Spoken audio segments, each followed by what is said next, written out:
What is English for Specific Purposes, or ESP? Here's a definition of ESP in 5 minutes.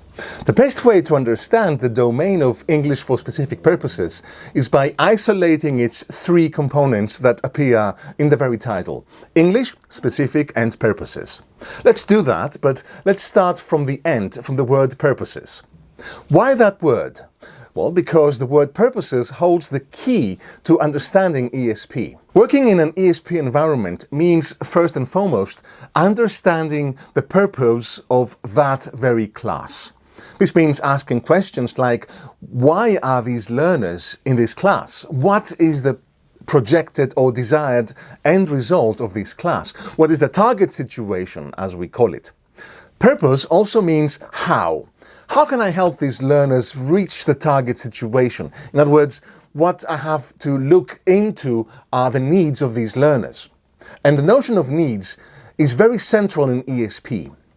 Needs can mean different things. As we just mentioned, they can refer to the learner or learners, in which case we want to find out as much as we can about the learning profile, their motivational characteristics, any learning difficulties, and of course, establish the current situation regarding their proficiency in English. ESP learners are adult learners, and their past experiences and opinions matter. But needs can mean other things as well. For example, the focus can be on the sponsor of this particular class and what they are looking for. Think, for example, about a program for the employees in a bank, or students studying economics at a university who have to hone their skills in writing scientific papers.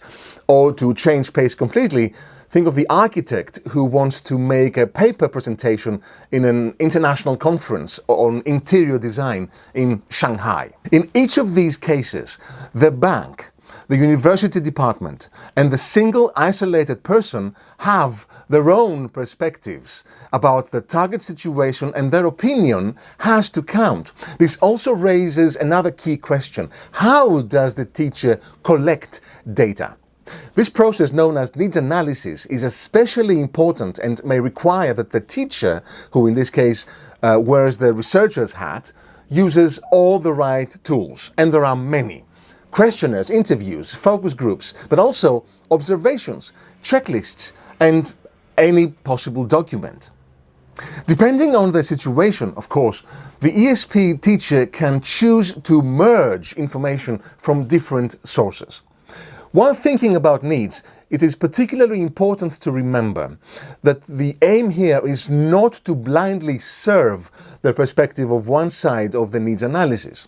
The teacher always has the learner's best interest in mind, which means that often a critical component should also be integrated. For example, in the case of the economics university students, it is equally important for them to learn through this ESP class that it is their right to demand from the economics professors to give them the information that they need, in which case the ESP teacher will also teach them, on top of everything else, how to ask questions to get specific information. The second component of the ESP acronym is, of course, the word specific.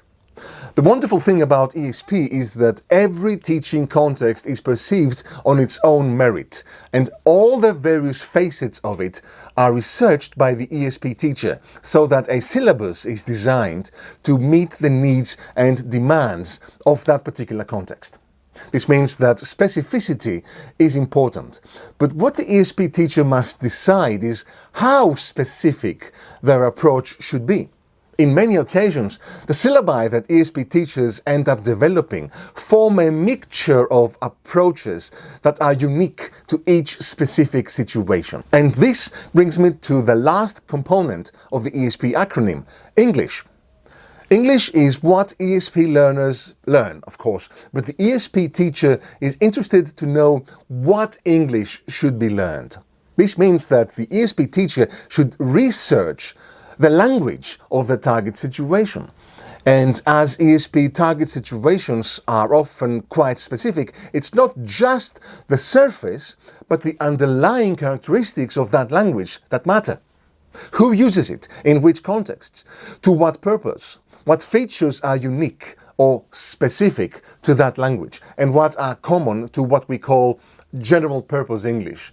In other words, analyzing language in terms of different genres. And always, of course, with reference to the learner's current proficiency levels.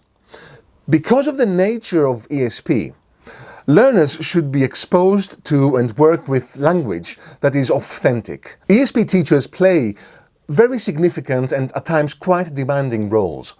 They have to balance between being researchers before and while being teachers, and let's not forget evaluators and often testers of the learner's progress. That's why we often refer to them as ESP practitioners. As always, I look forward to communicating with you. Bye for now.